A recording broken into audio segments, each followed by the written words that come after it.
Guys, dito na tayo sa ating isang project sa Tagaytay. Yan, break time. Pero punta namin ni Jan sa taas kung ano yung mga gagawin niya. Tuturo ko sa kanya. Kasi alis din kami mamaya. So siguro mga 4 na araw sila dito. Ayan na. Unti-unti nang nagkakadisenyo. May additional dito dyan. Yun ang gagawin ni JR. Ito. Saan ito? Outlet yan. Pero malaki kasi yung ano niya, devices. Kaya ganyan kalaki yung ano. Papunta doon. Oo. Papunta dito yan. Tapos doon sa kabila. Mamaya guhitan natin. Akyat muna tayo sa taas. Ayun o. Kanilang pinto.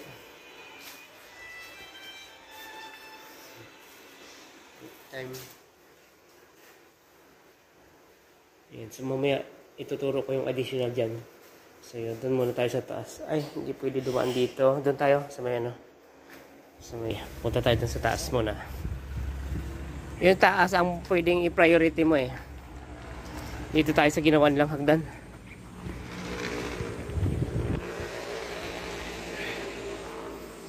Magti-trace tayo dito mamaya.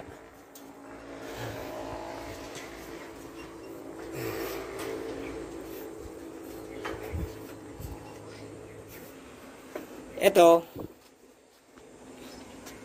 ilipat mo yung mock-up. Ito mock-up na to, nakasentro dito. Kuha mo yung sentro nito, kung ano yung sentro nito, at kung ano yung sentro nito. Nilalagay mo siya dito. Ay, ito wala na. Bali yan. Yan pa rin yan. Diyan na, sakto na yan siya. Oh, kung yan na yung gitna nito, yan na yung sundan mo. Dito mo siya itapat. Tapos, ganun din to. Ayan, ilipat mo dito. Kasi papa-approvean pa natin yan eh. Tapos ito. Dito. Sa gitna. Sa gitna. Ganun din dito sa gitna. Tapos, pagdating dito, kung ano yung pagitan nito, kung anong pagitan nito, halimbawa, ang gitna, nakuha mong gitna nito. Pag nakuha mong gitna nito, yun yung magiging distansya din itong ilaw. Itong ilaw, mula dito. Yan din yun. Isa lang sila ng distansya nito. Ngayon, sukatin mo ito. Pag nakalagay ka marking dyan, sukatin mo ito, saka yung dulong ilaw. Yun yung gitna mo nito. Diyan na yan siya. Oo. Hindi ko na lang doon sukat. Tansiyan ko na lang sa gitna. Tansiyan mo. Tapos ito, nakakatakot eh. Wala nang gabay eh. Dalawa lang to dito. Center na lang. Siguro dito, sentro dito. Sentro dito sa butas. Yung ilaw niya. Ganun din doon sa kabila. Sa dulo o dyan sa pangalawa? Yan sa dulo, siguro. Yan sa dulo. Bali dalawang ilaw lang. Ngayon, pag-aralan mo kung paano malagyan ng ano yan, marking na ano, hindi nakakatakot kasi ito eh. Hindi pa naman pala pwede butasan? Hindi, marking lang, hindi mo pa bubutasan yan. Papakita pa natin yan sa kanya, pero sinabi niya na yon na ano, Ito mo na yung ano niya, ilaw. Pero titingnan pa niya ulit yan. Tapos, sa loob tayo. Nakapaglagay na ako dito ng ilaw eh. Ito lang, tumama. May biga pala to dito. Lilipat mo yan. Pero bago mo yan ilipat, unahin mo dito. Kasi dito siya kukuha ng distansya. Mula dito sa wall, hanggang dito sa gitna, yun yung magiging distansya ng ilaw mo. Ulitin mo to. Yung ano niyan, yung pinagtanggalan ko niyan, yun yung itakip mo sa kanya, ibalik mo. Pero kung tumama sa ano metal paring eh. Ngayon kung durog na yung dating pinagkuhan sa kanya, mayroon iba na buo na mula sa ibang pinagbutasan. Nandyan lang yan sa loob. Ceiling fan yan. Pero yung ceiling fan niya, naka line to line yan. Babaguhin pa natin dito yan eh. Kumbaga, i-splice na lang natin yung return yan dito sa line 1 niya. Kasi naka-remote to. Para maging line to line siya. Naka-remote yung ceiling fan niya. Ngayon, para madala mo dito yan sa gitna nito. Kukuha mo muna to, sukat. Kung anong gitna nito, guhitan mo doon sa taas. Sukatan mo mula doon sa dulo. Papunta doon sa ginawa mong guhit na itong sintro. Yun na yung magiging distansya mo. Dali mo dito. Tapos, yun na yung distansya mo mula doon. Ito. Ngayon, yan. Para makaiwasan tayo doon sa biga. Ang niyan, di ko lang alam kung yung drop niya napunta dito sa kabila ng biga. Medyo mataas pa naman yan. So, flashlightan mo na lang, tapos sungkitin mo na lang ng siguro. Ito, okay na to. Yan, ipipix na lang yan. Na lang, sungkitin ng GI wire. Ganon din to dito. Ngayon, sa switching kasi, yung bagong plano niya, magkabukod ng switch to, yung part na to, bukod ng switch. Yung doon, bukod ng switch. Bali, isa, saka doon.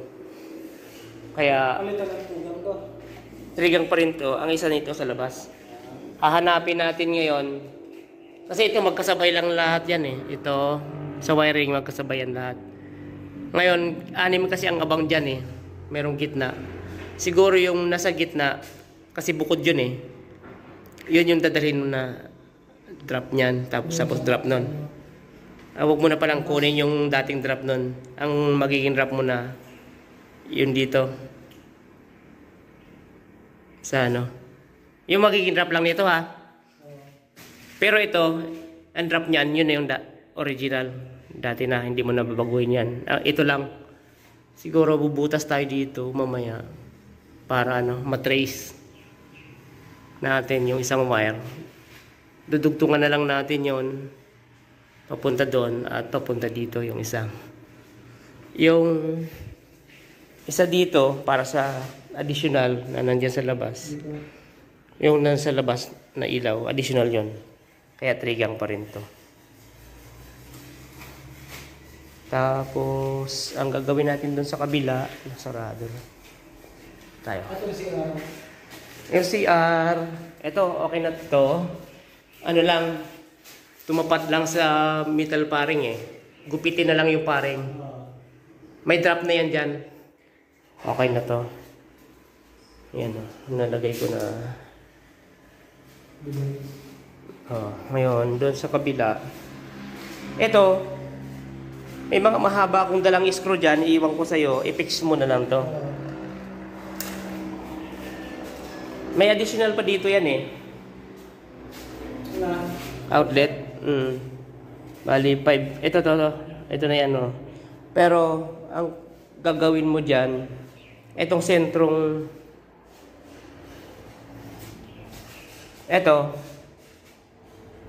kuhain mo yung sentro nito. Yun lagay. Nandito yung isang. Pero ito, huli na to gagawin kung wala nang gagawin si GR. Ito, more or less yan ito. Ito ang part na to. Dito lang kukuha. Diyan ka na kukuha. Diyan ka na kukuha. Kasi may TV siya dito. Wireless naman yung TV niya. Kaya, wireless yung niya. Internet. Dito. Ngayon, ito tayo sa kabila. Madami-dami yung gagawin mo. Pag tawag ka na lang ha kung nakalimutan mo yung sinabi ko. Ito, papalitan ng malaking box. Ito. Kasama to sa 6 na malalaki. Bali sa baba, 5. Ito na random na wire ang ganito na. Palitan pa. Ito, kakalasin mo to kapag naglagay ka na ng doon sa box. Kasi pag nilakyan mo yan, and kailangan to, makalas mo to para i-shoot mo to sa butas. Ngayon, papalitan nyo to ng box. Pero ito pa rin yung wire. Ayan pa rin yung wire nya. Ngayon, pag pag hindi nyo na tanggalin tong wire, takpan nyo na lang para hindi mapasukan ng ng mga bato. Malaki to bali isang malaki dito sa taas lang, isang malaki lang, tapos doon sa baba isa, dalawa, tatlo, apat. Ano sir? Additional tayo. May additional naman? Ito pinapapalitan niya lang to ng malaki. Tapos ito Ay, yung ilaw, papalit. ilalabas niyo na rito? Ito mamak up to, nakasentro dito na to pero nakasentro dito sa ang layo nito.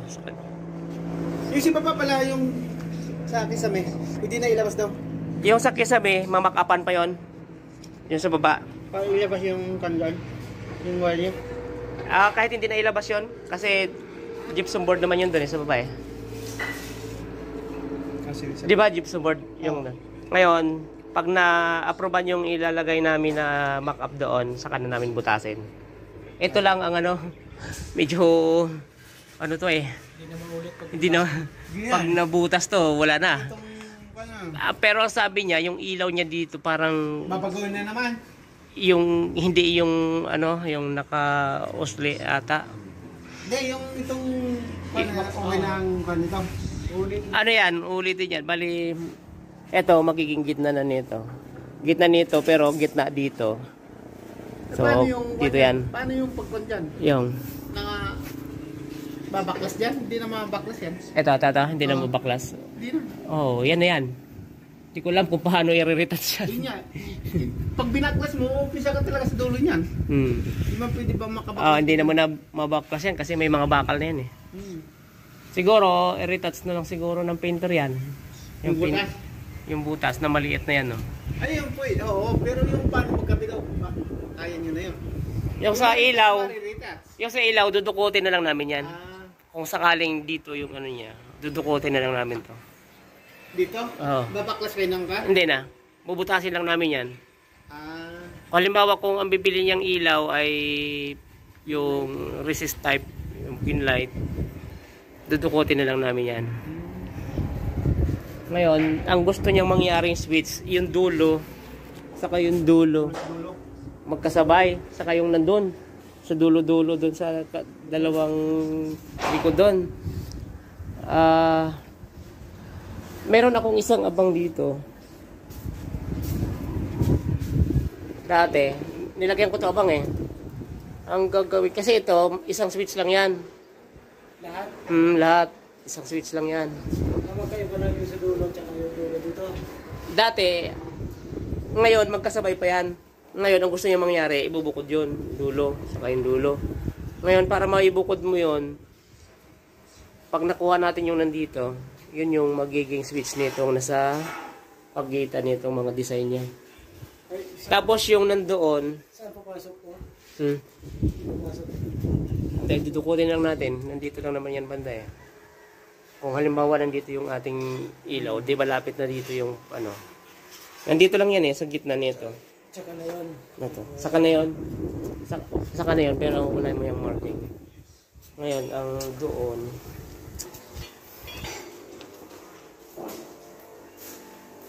okay na tayo dito. Sige, saka na natin ito i-trace. Doon muna tayo magte-trace mamaya.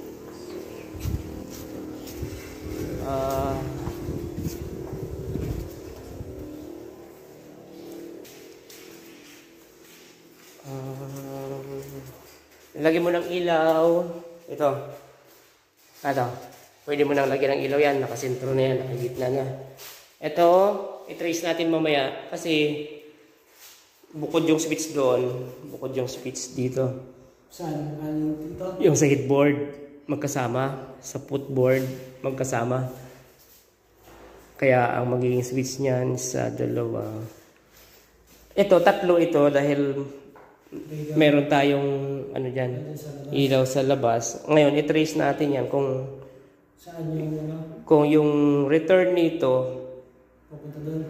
papunta doon ay at return noon nandoon ay magkasama. Kung magkasama. Kaya i-trace natin yan yung doon saka yung ito kung magkasama sila dito. Magbubutas na lang tayo dito sa taas. Tapos iyon kasi nandito lang naman sa box yan eh. Ipagsama na natin yan doon sa switch noong nandun sa labas. Yung nandun kasi sa dulo dapat yan, tsaka yung doon sa dulo-dulo isang switch lang. Ito, bubutasin na rin natin to. Butasin lang muna natin mamaya yan para ano, Okay na. okay na yung forma na yan. Bali, bubutasin lang natin yan. Tapos, i-trace natin yung wire niya para malaman natin kung saan yung... Kasi ito dapat ang magkasama yan eh. Nandito yung headboard eh. Footboard. Ito yung magkasama. Yun ang magkasama. Walay natin yun. Nandito lang yung ano yan. Pag nabutas natin ito, makikita natin yung box dyan. Tapos, magbubutas tayo ng malaki para mabago natin yung wiring. Yeah, medyo matrabaho. Medyo matrabaho yan. Pero kung pwede sana maakyat sa taas. Hindi na maakyat yan. Napakababa lang ng ceiling nito ng ano, trusses. Tapos itatapon lang doon. Tapos doon itatapon lang doon. Ang switch lang doon nasa labas. Sa? Ang switch na mga apat nasa dulo. Doon nasa labas. Doon yan, dadalhin. Ang magiging switch niyan, nung sa labas. Nandoon, you know. Doon, magiging doon yan. Pero, may box ako dito niyan. Dito natin makakambyo yan. Dito natin makakambyo. Para yung switch na nandoon. Tsaka ito. Ito. Saka ito, matitrace natin yan mamaya. Dito sa box. Tapos kung ititrace din natin doon kung nadala ko siya doon. Kukunin natin yung para doon sa labas. Sige, tutulungan muna kita mag-trace. Ito muna unahin natin. Butasin muna natin to. Yung hagdan, dalhin muna natin dito. Ngayon, ang hindi pa natin na wiringan pala na water heater. Ito, isa. Dito. Diretso panel board to. Diretso panel board yan. 3/4 ang tubo natin yan. Yan. Ito, ang isa ay dito. Sa... Meron na pala to. Nandun. Sa isang kwarto doon. Yan, sa likod lang nito. Hindi ka makadaan dyan. Dito ka dyan sa kabila. Nandito lang sa likod yan. So, hindi tayo muna makakadaan dyan kasi bagong pintura. So, yan. Mahaba na pala ang ating vlog. Hanggang dito lang guys. Ayun lang ang ating napag-usapan. Ang pagbabago nitong mga ilaw dito. So medyo matrabaho. Tutulungan ko muna si Jan bago ako umuwi mamaya. Okay? Hanggang dito na lang. Ano Jan? Babay ka na sa vlog natin. Okay. Out sa mga taga-Romblon. Kayanin mo na yan Sa Tagaytay ngayon. Yan o, nasa Tagaytay muna siya ngayon. Siguro mga 4 na araw lang naman. Saka sa sunod siguro saka namin ito balikan. Ma-priority lang tong sa loob para medyo klaro tayo. Okay. Si Foreman no. Ang hirap ng ginagawa. Sliding door ng CR, no Foreman? Yun do, para doon yan. So, yun. Sige, nakakabit na pala yung mga ano nila. Unit ng aircon Puntahan din natin yung mga condenser pala dyan. Ito wala na pala kitang ilaw no? Ito, nagkakaroon ng ilaw to. Additional din yan. Sa pagkita nito, gitna din. Ganon din dito. Gitna rin dito.